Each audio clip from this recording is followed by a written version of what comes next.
All right, we're a minute after the hour now, so I think we will go ahead and get started. Good morning, good afternoon, maybe good evening, wherever it is you're joining us from. Thank you so much for joining us for this webinar today. Before we get started, we just want to review a couple quick housekeeping items. This webinar is being recorded, so if you do need to leave at any point, we will be following up with registrants with a link to the recording in the next couple hours. So if you do need to leave, that is definitely understandable. There's a Q&A box at the bottom of your Zoom panel that you can use to ask the presenters questions. We'll be monitoring the Q&A throughout the webinar today and answering questions as they come in. If we're unable to address your question live, we'll make sure that we follow up with you in person. Individually. If you have questions that are very specific and very related to your search specifically, those are perhaps questions that you can follow up with your associates with after the event. We have a large group joining us today, so we want to try and keep the questions at kind of a macro level. So without any further ado, I want to pass it off to our presenters today. Thank you, Julie. Hi, everybody. This is Ben Bolté. I think we'll just run through some introductions so you know who we are and a little bit about us. Donisha, you want to start out? Sure. Hi, everyone. Thanks so much for joining us this afternoon. My name is Donisha Thaxton, and I've been at Carney Sandoe for a couple of years now in a number of different capacities, but a lot of my work centers around development and communications work. I assist Jonathan on all sorts of opportunities that we work on throughout the year. And I'm also, if anyone's interested in diversity, equity, and inclusion positions, library positions, or any of our conferences, let me know. Thanks, Jake. Hi, folks. My name is Jake. This is my second year at Carney Sandoe, and I assist Ben on the admissions and college counseling team. I also work on the world languages team. So for all of you out there who speak multiple languages, I'm always happy to talk about that. And yeah, I'm excited for this. Great. Hi, all. I'm Jonathan Ball. I've been at Carney Sandoe for 23 years now. One of the managing associates at the firm. My kind of internal responsibilities are really overseeing a lot of the external relations for the company. And as I think a lot of folks know, I run the advancement, development, marketing, and communications searches for Carney Sandoe.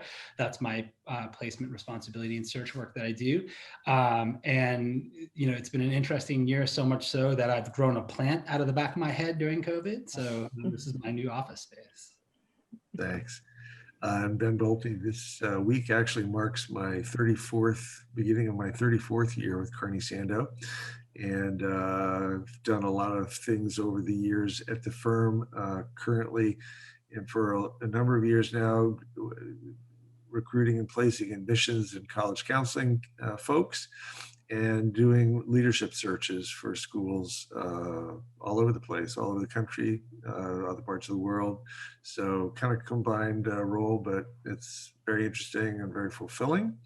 And did admissions once upon a time in my career, as well as teaching English, and love both those jobs very much. So we're going to run through a little outline with you and talk about kind of the market and what schools are looking for. We'll take some questions from everybody at the end, but Jonathan is probably as tuned into the market in his time overseeing recruiting for the firm for many years as anybody I know. Why don't you kind of start us off talking about market trends? Yeah, so thanks, Ben. And for, you know, it's obviously been a very, for lack of a better word, a very interesting hiring cycle since, you know, March, right? Since COVID kind of hit our lives. And thankfully, you know, you guys can take this to the bank, I promise, because I rolled my magic 8-ball before this conversation to predict the current future. So I'm telling you right here, right now, I've got exactly what the future is going to hold for all of us. But if my magic 8-ball is wrong, I apologize in advance. But so, you know, this is what we've seen, right? So in March, the positions that were underway and the searches that were underway kind of carried through.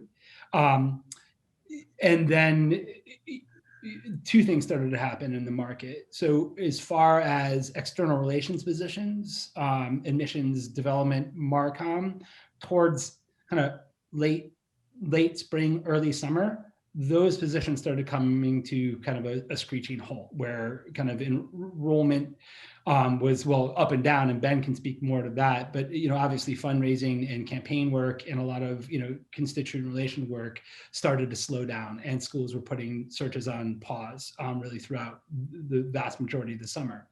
What we saw as a firm is faculty hiring, though, as the enrollment picture started to pick up, started spiking the other way. So faculty hiring across the summer and into the early fall has been setting kind of record trends as schools, identified and acknowledged that they were going to be able to open in person, dependent. But by and large, you had an opening of school that was, met with a need from parents, and they needed to staff up accordingly. So there's kind of almost a tale of two cities that happened kind of late spring and into the summer. And then as far as the fall has gotten underway, we've seen more or less the position teaching trend to continue to be the same. What I'm seeing in the external relations advancement, again, development, Marcom worlds, and I'll let Ben speak to admissions, is that it's definitely started off slower. The frost has been slowly melting, which is good. And what I'm seeing is really kind of the intentionality between not only schools listing jobs, but the job seekers in the market. And what I mean by that is that kind of the shopping, window shopping, tire kicking, call it what you want, from the school's perspectives of just throwing out a potential opening or a dream opening or a maybe opening, or a job seeker doing the same thing. You're not seeing that as much right now. So the stuff that's on the market, both from the candidate's perspective and the school's perspective, tends to be pretty real. So the openings are real, the timelines are real, and they're moving forward with that hiring. Now, I've seen in the past kind of 4 weeks, again, that and this is where I'm knocking on every piece of wood in my house, that the frost continues to melt away. My phone started to ring a little bit more, seeing more marketplace movement for development jobs. Marcom is maintained as all you Marcom folks out there, God bless you right now, because as we know, in the pandemic and the many other things going on in our world, marketing communications needs have continued, but really the fundraising stuff has started to come back into life. So that market's starting to pick up now. Again, I don't think as much is not the volume is, I don't think we're going to get back to pre kind of COVID volume anytime particularly soon. But I think what's going to start to hit the market are going to be much more real, authentic, and actionable opportunities. And again, I'm starting to see more and launching more searches kind of daily. Yeah, I mean, certainly all of us are, can't wait for, this whole experience to be over and to return to some semblance of normalcy. But positions definitely were down. I think there are positions that are out there now. There aren't as many as we're used to seeing in admissions and college counseling at this time of year. Of course, in college counseling today, December 1st, marks the final major deadline in college counseling, the application process. So most people in college counseling have been very busy for the last 3 months. And now there may be a little movement in the market. Admissions, I think, independent school professionals tend to be pretty loyal, pretty genuinely attached to their schools and doing the right thing. And certainly enrollment has been a major challenge to maintain and to try to sort of negotiate over the last 8 or 9 months. And I think most admissions folks seem to be staying put at the moment. There are some openings out there, but I think people are doing their duty to their current school, which is a laudable thing, of course. And We want to make sure that schools survive so that we all can be employed in the future. And enrollment is the key to that. So while the market is down, there is some movement in admissions and college counseling, though more in college counseling in the last few months than admissions. Jake, and Donisha, when you guys are interviewing candidates, what are you seeing? Are you hearing any trends of why people are looking or what they're looking for?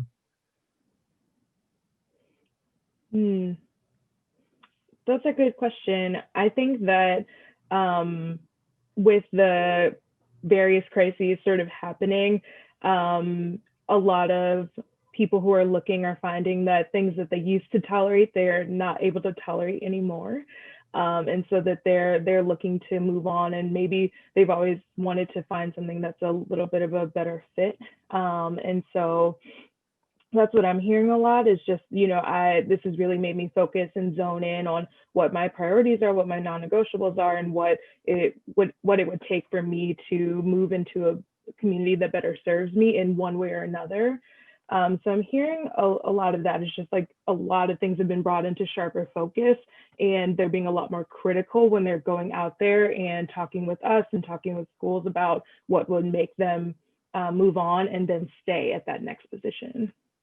I would absolutely agree with that. And I would also say that it's not, it's definitely that internal looking for fit at schools, people realizing what they're looking for at their current institution. It's also just people kind of taking this time to reassess their lives in a bigger way and realizing that I think I talked to a lot of people that are trying to relocate to get closer to family or to get closer to X person that they care about, or X place where they grew up or whatever it may be. And I think that the people, and that kind of speaks to Jonathan's point of the people who are leaving are people who are thinking deeply about it and have made a decision that they definitely want to follow through with. It's not a casual thing because of all this deep thinking going on during these times. Yeah, great. Thanks, guys.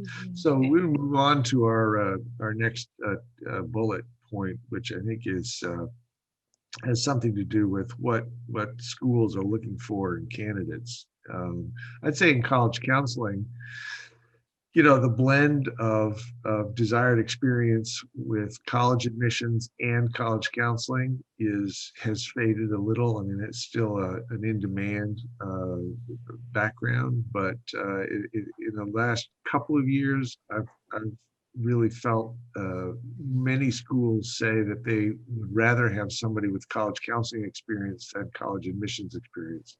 That said, still both folks get hired, but I think that the parent demands today are sufficiently around the process and the counseling piece and the knowledge of the practice as opposed to the knowledge of college admissions. And in the admissions arena, so many long-serving admissions folks are moving into retirement or a different mode and being replaced by those professionals whose chops in enrollment management are tested, and they're hungry for that kind of strategy work and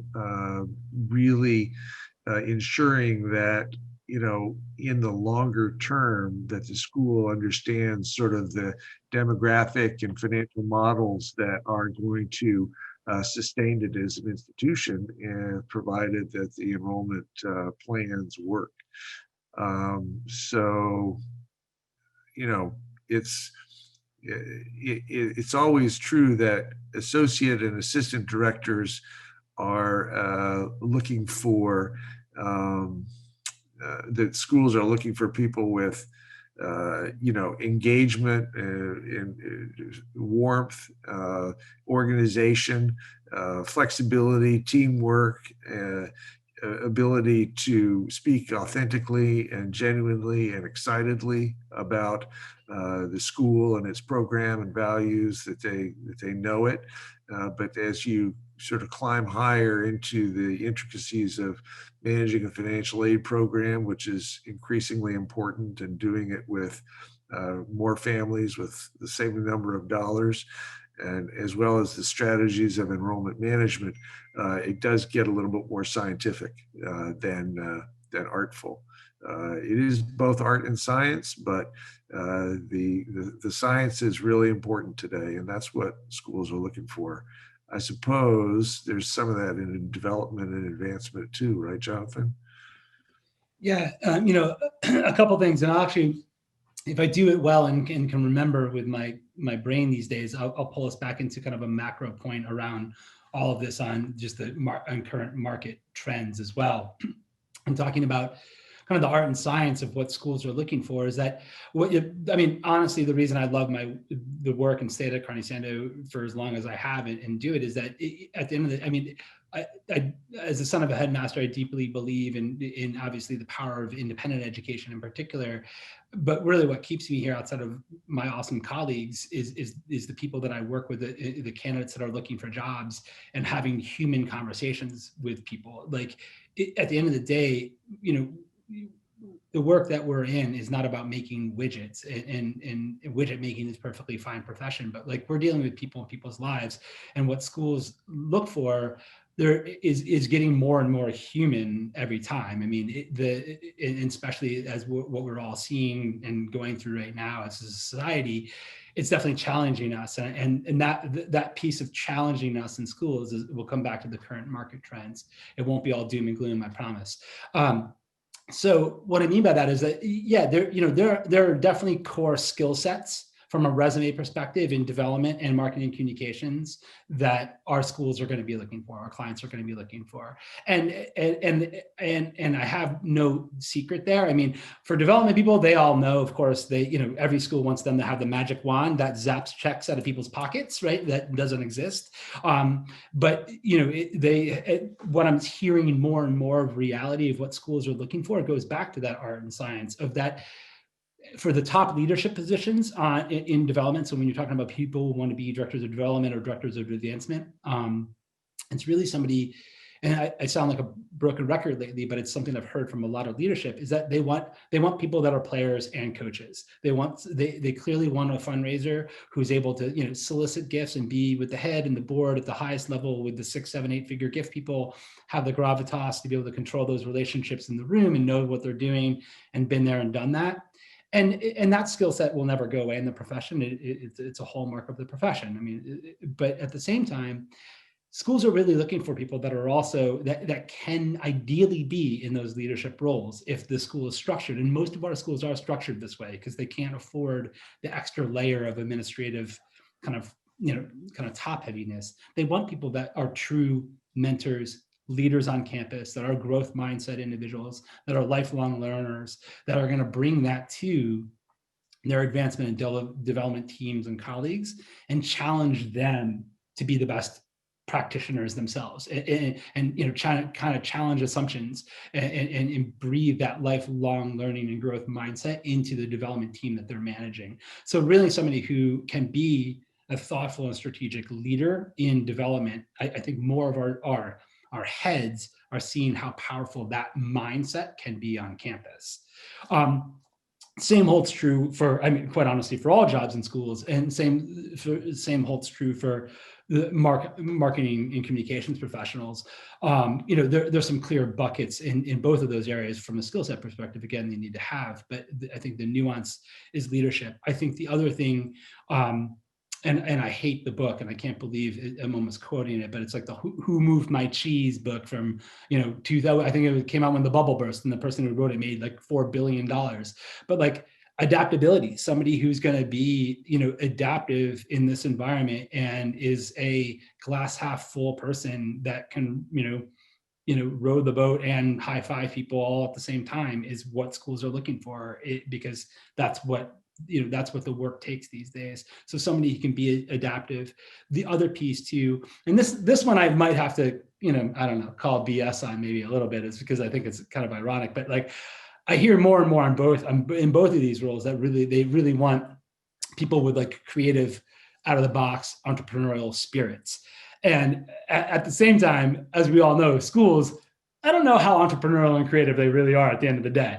They want to be, I think spiritually and kind of philosophically want to get there. But I hear that chatter more as far as just. But I think more importantly, whether they are or they aren't, I think it's really important for the individuals that we're talking to today as candidates to really truly embrace kind of that adaptive, creative, entrepreneurial spirit in the work that they're doing. Because as history keeps on teaching us, and 23 years and 2 decades plus of Carney Sandoe going through a great recession, a bubble bursting, a pandemic, Black Lives Matters, diversity, equity, inclusions, contentious elections. Like, we're as a society going to keep on challenged of norms. And I think people that are up for that challenge that can help navigate institutions, I think that's that's the character that people are looking for. And then, you have to have the bullet points, but we know what a lot of those bullet points look like.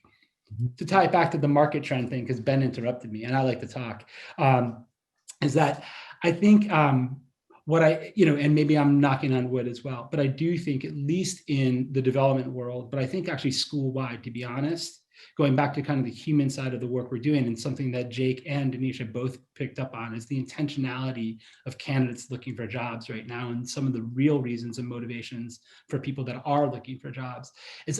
There's going to be pent-up market demand in the future. I think there will be a levee breaking at some point, where obviously development and fundraising is going to pick up. But I also think, for better or for worse, I think change is going to be necessary inside institutions after. It's kind of, there's lots of blood on the streets of lots of our schools, because people have had to do a lot of heavy lifting, have had to go through a lot of tough times together. And sometimes that makes an organization and a team stronger. And sometimes, for all the right reasons, it's like, hey, we've been there, we've been through battle together, and like, I need to take the fight to a different school and a different institution for my own health, my own sanity, my own professional growth. And so I think once the world and our society gets back to kind of even playing ground, I think there's actually going to be a significant watershed of a lot of butterfly flapping the wings of marketplace movement. So I don't know when that is, but I think we're all going to know when it hits, because I do see that coming.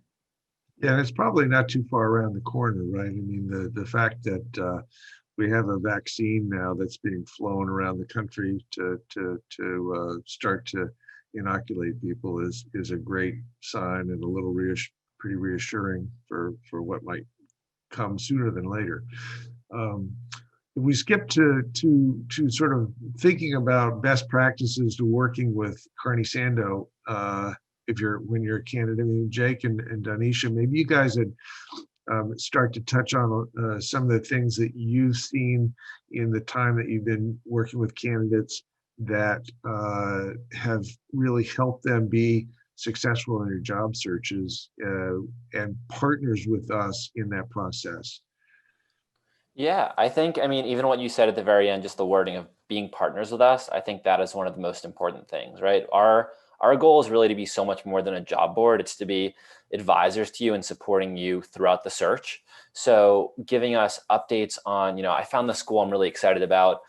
What other info do you have about it? Or talking to us about, I'm not hearing back from the school, I think they're searching, what other advice do you have? Or even questions on your documents. I'm happy to take a look at someone's resume or personal statement and give feedback on that, especially before we get into the really busy season starting in January. So really, I just encourage you to use us. You can always send me an email, or you can send all of us an email, and we'll really be here to help. Great, thanks. Donisha. Yeah, definitely. I think it's just getting in touch with us. If we don't know that you're looking or even open to seeing opportunities that might be a good fit or things that might be worth a read over, how do we know what to engage you with? So I think getting in touch, Jonathan and I send out a lot of emails just kind of on the market, like what's happening, what we're doing, just quick updates, and we're happy to include you all on that list.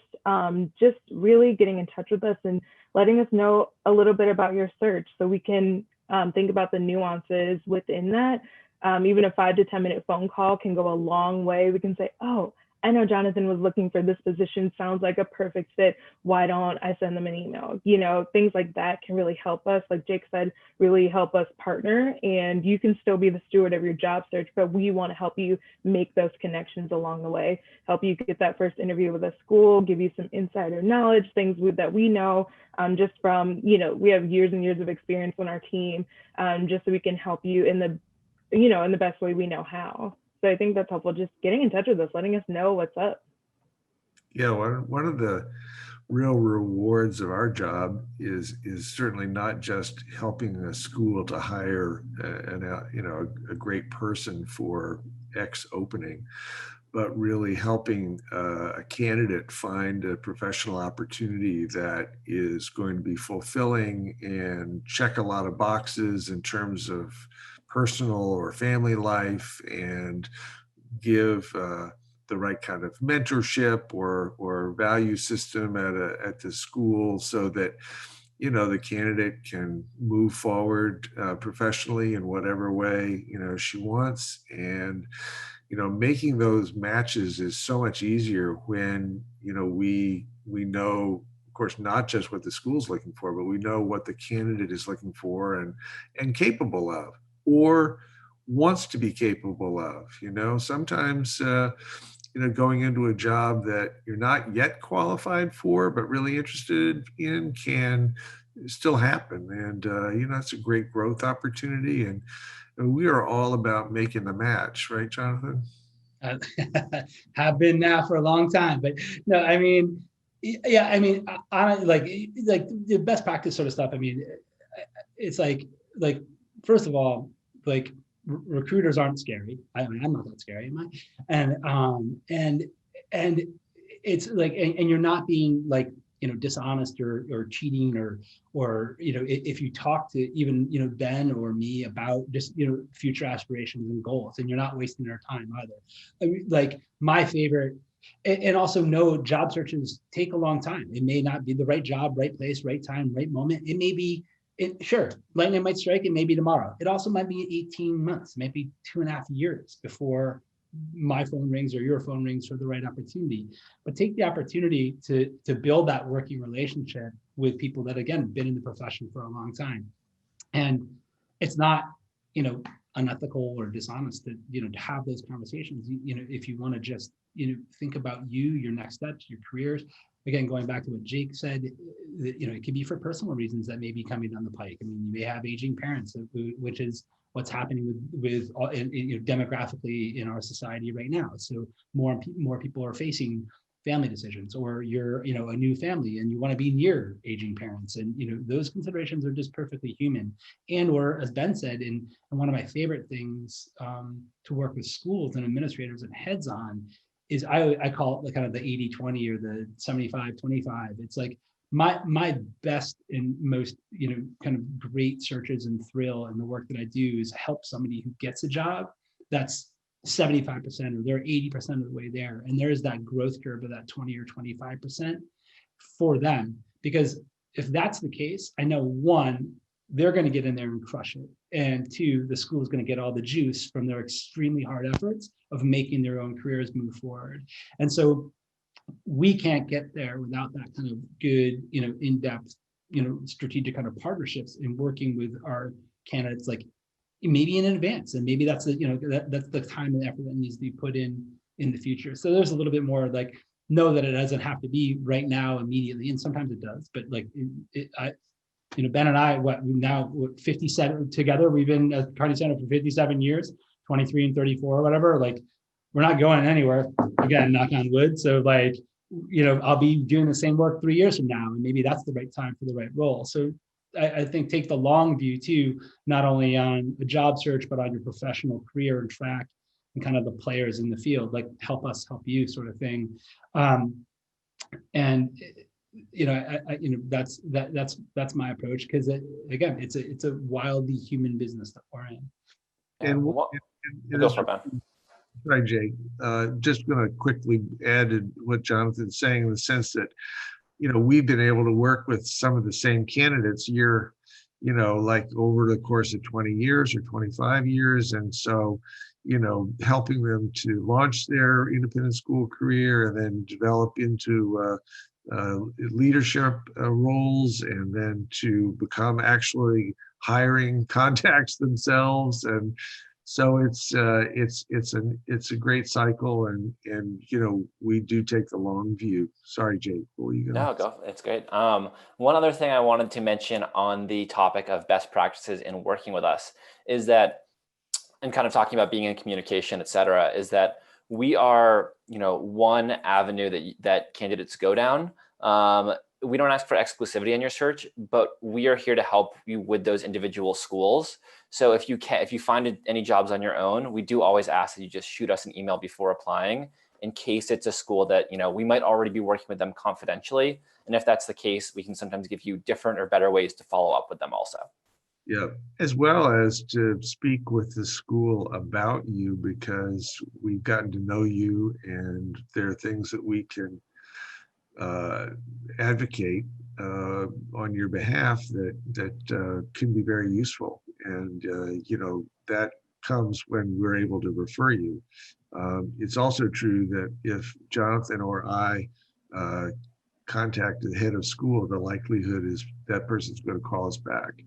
That generally doesn't happen with the general average job seeker.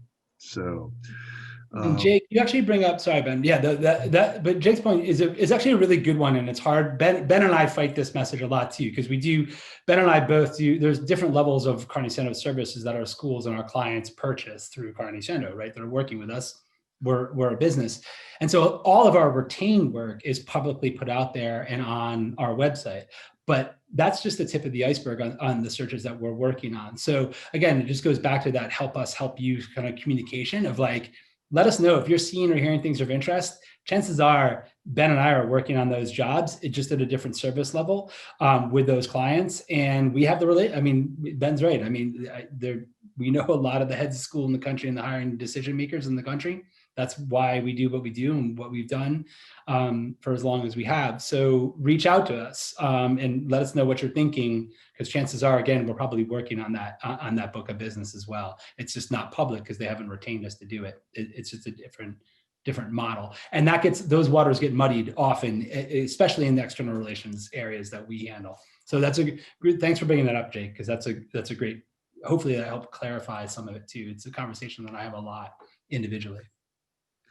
So if you're looking for a job in advancement or communications, the odds are pretty good that a job search might take less time than if you're looking for a job in admissions or college counseling. And sometimes the timeline's different. It's not quite as distinct as if you're looking for an international job as opposed to a domestic job. And all the international jobs are hired between October and February, and most of the domestic jobs, it's sort of December and May. But development can happen any time of the year, right? Yeah, development is more or less and less clearly stated. It is open until filled with a mutually agreed upon start date. So that could be, you could start tomorrow, you could start 2 weeks from now, you could start maybe in July. But typically, unless it says a July 1 start date, it is open until filled. And the search timelines are basically I always think they're just kind of concentric circles just rolling. Once it starts, it has its own life cycle. That one sunsets and another one kind of begins. Development professionals in schools, development in particular, Marcom is, I think, more closely aligned with admissions, where they try to have cycles that are more in line with school years, but they also can beat to their own drum. The searches by and large that are in advancement, development, marketing, communications will be all unique individual timelines and can happen 24/7, 365, and with completion dates that are the same. It's just the reality of the market. Mm-hmm. Yeah, and admissions, most sort of junior level, associate assistant level jobs come open in February, March, and get filled by April, May, and June. Director jobs might open as early as October There's certainly some open now, and they can open through the end of the spring, but most of that is handled by the end of April. Of course, it's very difficult for admissions folks at any level to interview for jobs in February and March because so much is happening in admissions. It's really the crunch time. And in college counseling, again, director level jobs could be open now. There's certainly some open now that conclude in anywhere from January to April. Most of the associate, assistant college counseling roles, again, February, March, April, and generally April and May are the chief hiring months for those. Much more akin to the academic calendar and as Jonathan mentioned, some of the cycles in the independent school academic year. There's some questions in the chat. I thought maybe we could take now just to help people out. Somebody's asking about years of experience in higher ed recruitment and admissions, but nothing in independent schools. And is it significant to have worked in a school before when trying to join it? Actually, I always feel that at college, in college admissions, there's more sophistication, there's more data analysis, there's more modeling. It's generally nice when all of that trickles down to independent schools, and some of how that happens is that you have people from the college level who join an independent school, and there are only a few independent schools, for example, using Slate as a software platform, which is immensely sophisticated and useful at the college level. Bringing some of that to independent schools is, as I mentioned earlier, that enrollment strategy, that's currency today. And so if you've got that experience at the college level, which is more likely where you're going to get it than in independent schools, you're going to be a desirable candidate. I think that the key is, are you okay if it's a K through 12 school managing a team of professionals, which might be 2 people or it might be 8 people that are recruiting, 3 and 4-year-olds and 6 and 10-year-olds as opposed to just 17 and 18-year-olds. So being able to work with families and connect with kids at a much different age is sort of a factor there. Another person's asking, to what extent are advanced degrees valued over experience or vice versa? Jonathan, what do you think about that? In advancement and development, not at all. Like, an advanced degree would be a nice thing to have, but it is certainly not a requirement for the position.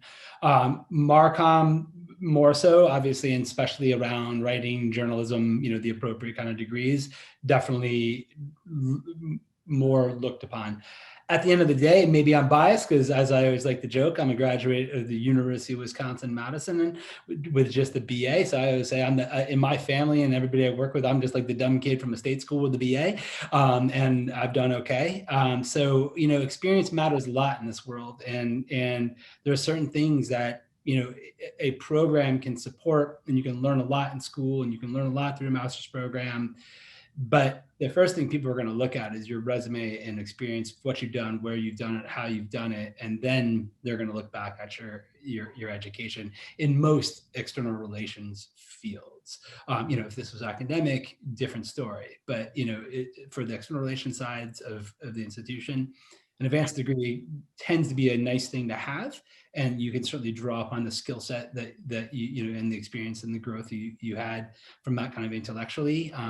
But it's not going to be the thing that's going to be the deciding factor in most searches. Yeah, I'd say an advanced degree in admissions and college counseling is also not a requirement, although it might become a separator if everything about 2 candidates is the same. Certainly, there is a sentiment that academic and academic administrators and those looking to move up in leadership roles pretty much need a master's degree. Does it really matter what it's in or where you got it? Not really. I wouldn't recommend the University of Phoenix, but you know, an MED or an MALS or an MA or an MS or a degree in public health or counseling, as long as it's a master's degree that's reasonably relatable to your field, I think it's a good thing to get. And there are plenty of options, and you don't have to go to Penn or Harvard or Columbia or Stanford. You could go to San Jose State or the University of Texas, El Paso. The important thing is you get it and it's meaningful and it adds to your work. One thing we didn't talk about with timeline is elapsed time. And I know, Jonathan, a lot of your candidates do searches that take less time than in college admissions or in college counseling or admissions, where we might be working on an opening for 4 months. It might take 4 weeks, but more likely to take 3-4 months, right? What about, it's shorter for you? It honestly depends. Each one has its own life cycle. I mean, I think my average is probably 3 or 4 months. And the one advice around timeline that I'll give is most of the time is like, sometimes being first in is not a benefit. So like, it doesn't, rushing to be the first one to apply for a job or any job is, it's certainly not a requirement. And then sometimes it may not be in someone's best interest to do so. So timelines in general, I think the average cycle is going to be probably around 3 months. It's also just because it's hard. It's just my 3 months could be, it could be August to October or October to, whatever, January, where again, most of the academic hiring is kind of, January through June. I always say the development timelines mimic the academic cycle but break all the rules, where I do probably 2/3 of our work with Donisha between January and June, but we do another full third of our work July through December, where, somebody doing the academic placement is doing 5% of their work July through December, right? So mine's much more of a year long, but I think the average search cycle is probably, 3 months, 4 months from start to finish. And that has a lot to do with just like, it's hard for schools to find time to do semifinalists and finalist rounds. And actually, they've got full jobs plus now, as we know, schools are, school people are more busy than they've ever been before. So they're just their bandwidth to hire. And then, going back to the comment I also just made, that I very intentionally, with all of my search work, don't put an apply deadline in. And every time I mention that with clients, they love that, because of course they know that, somebody could apply 24 hours before a decision is made. And if they're the best candidate, I'll tell you who's going to get the job. The last person who knocked on the door is the best candidate. I think that goes back to Jake's earlier point about just being really intentional about what you want to go after and why you want to go after it. Yeah. And so long as you're in before it's all over, then you're going to be fine. And there's another question, Jonathan, about whether it's difficult to cross over from higher ed fundraising. A sitting VP of a liberal arts college is asking if you could just address that. Yeah, thanks. That's a great, whoever put that, thank you for that question. It's such a valuable one that I answer all the time. The experience is very much so valued. It is all about how the individual can talk about it, because there are some significant differences between higher ed fundraising and independent school fundraising. Again, the skill set, the program, the sophistication of college fundraising can be an asset, but it also can make you a bull in a china shop. The schools, by definition, even if you're at a small liberal arts college, almost are always, you have way more alums. You have a bigger population. You have bigger teams. It's way more transactional because it has to be, not because you aren't doing great, authentic, rich development work. It's just that you have more people to get to. It's also alumni focused. Independent school fundraising, by and large, is parent focused. So there's some key differences that the individual making the transition needs to be very aware of. And quite honestly, I mean, this is not tooting my own horn or whatever. If you're a sitting higher ed development professional and you seriously want to look at an independent school job, you need to talk to me, because you need the vernacular of the independent school space. You need to understand what they're looking for, the pitfalls. I even used the word sophistication, which is so interesting. A search I did last year, the candidates I ended up placing in one position didn't get a very similar job, and they weren't working with me, and they actually used the word that they could bring a certain level of sophistication to the program that they didn't have. And of course, they rubbed the entire room the wrong way, because they're like, oh, I come from higher ed, so we're more sophisticated than you all. And I was like, listen, that was like the kiss of death. I was like, you probably did yourself in right there. So through a conversation, of course, he learned the hard way, but then ultimately got a job that I helped him get, because it was just changing the language. And it was sophistication, but it's the way he said it, right? It was much more about like how I can help your program scaffold up with some knowledge that I can bring to the table. So honestly, like if you're a higher ed development professional or advancement professional looking to make the transition into independent schools, it is definitely possible. Talk to me, for better or worse too. You may decide, okay, you know what, that's not for me. Like that's actually not the community I want to join, or that's not the track I want my career to go down. But you definitely want some inside baseball first, for sure. Donisha, maybe you could take a crack at this one first. If someone's asking about a BIPOC community, and if in an interview you're asked about your work with that kind of community, how do you respond, especially if kind of the work of your job doesn't really include much of that kind of work? Can you bring in your personal experience to apply to that, or what sort of, how do people handle that? Yeah, that's a good question. I think a lot of times when schools ask that of a candidate, they're really trying to gauge what is your level of awareness and how much work have you done personally and professionally, but more often than not professionally, with DEI work. How have you engaged? Are you on some sort of committee, in a book club?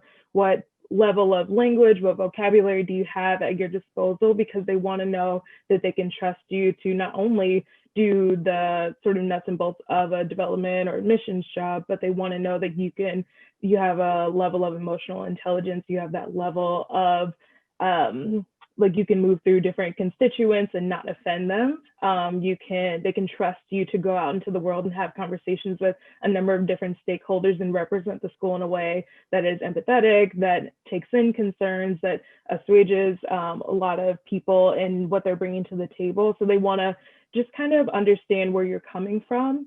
I think that when you're talking about your own experience, talk about that in a way that, you know, how did that color your response to a certain situation? How did that affect the way you thought about how you solved this problem? You always want to talk about a specific example, talk about specific things you've done, how you've gotten from A to B, and things that can also be applicable to the job itself. But I think that, you know, personal experiences are valuable, but you always want to tie it back to the question at hand. And just think about, you know, a number of different ways in your role. If you're not specifically doing DEI work, in what ways are you displaying empathy? In what ways do you incorporate that sort of work on a broader scale into what you do on your day-to-day? Because I'm sure there are things if you just look for them. Great, thanks. Any other comments on that, guys? I think that's great. I wanted to follow up with a question for Ben about the move into college counseling. So someone basically asked if they're looking to make the switch from admissions into college counseling, and they're trying to figure out what types of opportunities they could experience and able to make that switch. But I think that also it's not just for folks who are moving from admissions, it's anyone who's trying to move into college counseling. What would you really recommend to give them the best chance possible?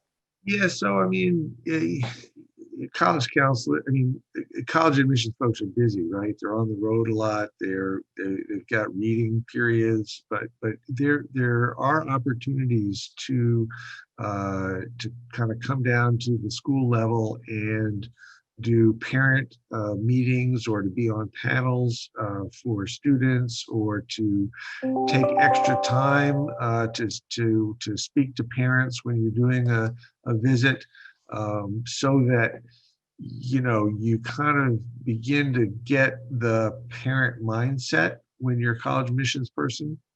not just what you're experiencing in your role in college admissions, but what parent concerns are when their son or daughter is a freshman or a sophomore or a junior, not just the sort of end of the junior year through senior year kind of stuff, which is a craziness today. But you do have opportunities at NACAC to sit in with guidance counselors and college counselors, and in some of the sessions that are tailored to them to really understand what's happening, and also asking your kind of career posse, what are the things that if you've got friends or associates who move to the school level, what are the issues that they are encountering, what are the joys, what are the headaches, so that you can begin to, as Jonathan mentioned earlier, when you begin to speak the language a little bit and you understand the vernacular, you understand the landscape, because as someone once said, the map is not the terrain. You got to understand the terrain, and that's important. Thanks, Jake. There's another question about virtual positions. I've only seen one. There's all admissions officers are working virtually, a lot of them, maybe not in Florida and Texas, but a lot of people are doing virtual, and you've been doing it a lot for international students anyway. But I've only seen one virtual college counseling job, even though a lot of I talked to one college counselor from New York City the other day. She's working from her place in Nantucket. It has been for 3 months, but that's all going to return to normal, and there won't be any more virtual stuff. So I don't think so. Yeah, same for the development and Marcom teams. I mean, people that are working virtually or remotely right now, the expectation is that they're going to return to campus when that's valuable and possible. And any open positions right now, it's the same understanding that yes, they may be hired on and with a remote or virtual work experience currently, but need to be within striking distance to be return to campus when able. So a kind of quote unquote truly fully virtual full-time job indefinitely, I haven't seen it. Yeah. And so somebody else is asking about, do we take a look at resumes and cover letters and address some of the questions of vernacular Jonathan mentioned, or I have some other sort of pet peeves about cover letters and resumes that I try to pull out the old English teacher red pen and kind of help candidates through, but we do that kind of stuff all the time, right? I mean, yeah, I can't tell you how many resumes I look at on a weekly basis. But yeah, I mean, as far as giving feedback, my stance on it, basically this, it's almost like, I guess it's maybe like a teacher. It's like, if you don't hear from me, it's a good news, right? It means you've done a good job. If you hear from me, most actually, quite literally, the last interview I just had, I told the candidate that they needed to redo their resume. So yes, I do it all the time. And basically, no news is good news. It means it's reading well and it looks good, and you've kind of hit the mark. And sure, you could always tweak stuff here and there, but by and large, it's passing the test. But if I get something that's not, it's beneath the professional ability and is not going to do a good job representing the candidate, I'll let the candidate know how to tweak that. So yeah, but most of the time, no news is good news. All right, so as we kind of conclude, because we're at about 55 minutes here, what are a couple of tips? And recommendations. My two would be, number one, make sure that when you do your resume, you are showing not just what you did, but the value that it had for where you were working. Make sure that it's not just the what, but the what it produced. And then other recommendation would be, hey, use our blog. Our two extraordinary communications people, Molly Donovan and now Julie Landis, have assembled, I don't know, Julie, 900 articles or something like that on every aspect of the job search, and they answer questions. They help you frame your thinking, and it's a tremendous resource.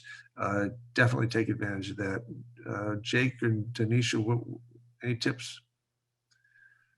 Yeah, I think my tip would be, especially earlier in the process, the wider that you cast your net from the start, the more we'll have to show you, and the better your search will be able to go from the beginning. It's always better if you're on the fence about a job to send them an application and then learn about the job through the process, because every year we have a number of candidates who aren't sure if they want to apply somewhere, end up applying, or the school reaches out to them and they say, I guess I'll talk to you, and they end up taking a job there that works out great. Yeah, and I definitely want to double down on Ben's point, like for development positions specifically, even a little bit of Marcom, like put those numbers in there, like all the data you collect, you have it at your disposal. Talk about the percentage increase in engagement in this population. Talk about how many dollars you raised with your team. If you're a supervisor, how many people are on that team, and how you supervise them. Like that's important, because you want people to look at your resume and not guess at what you're applying for, and guess that you'll be good at it. In the first 10 seconds, you know, like what's your experience and what key things should they know about you, you know, in the first couple of lines of each experience. So keep that in mind as you're looking over your resume, as you're looking through our blog for tips and tricks. But you never want people to guess. You want to give them a little teaser, sure, like in your cover letter, but on your resume, like you need to toot your own horn. Great, Jonathan. You always as all my esteemed colleagues know, I'm very zen. So be zen, breathe. I'm joking. I'm a total spaz, as you all know. But you know, job seeking sucks. It is a ton of work. It's a ton of energy. It's a ton of emotion. It's a ton of anxiety. And there's no upside on that. So just know you're in it. And it's so much easier said than done, but like, if it's meant to happen, it really will come together. Like, and there's so many moving pieces that need to happen for it all to come into place. So it is hard work. You're gonna probably lose more than you win in a search. You're gonna put work in there and it goes nowhere. Like, but hang in there. Know that that's just the reality. So breathe. Don't take it personally. You know, have fun with it. Explore, learn, grow, enter process. Learn through you know, exploring different people in the profession. Also know that, I mean, you know, you're all great relationship people. That's why you are where you are. But like, this is an incredibly small world. It's a half a degree of separation. There's no such thing as a wasted conversation or meeting somebody. And remember that as well, that best practices through that will matter in the long run is if you continue to build your career in the independent school world. People will remember how gracefully you took a no, or how professionally you went through the process. And trust me, they're going to be here in that same space for the same amount of time, and they all talk. So, you know, again, as much as you can, and I know it's not fun and it's work. And as I said, there's tons of emotion, there's tons of spirit, and there's tons of, you know, really important stuff on the line. Finance, where you live, you know, a lot of, again, all the core things that make us people. But like, do good work, be intentional about it, believe in yourself, hang in there, and good things are going to happen too. So just, you know, I guess own an unfun process, and you know, work closely with us and have fun and explore and learn and live. Yeah, great. So 2:59 Eastern time. And I know I have a 3 o'clock call. I'm sure you guys do too. And so those of you who hung with us the whole hour, thank you. We hope it's been helpful. We hope that you have a safe and healthy rest of the semester and good holidays. And we invite your questions offline anytime. Jake and Donisha are terrific substitutes for Jonathan and me when needed. And you know, we appreciate the opportunity to be your partners in this process. Any other closing comments? And I gotta go. Thank you all so much.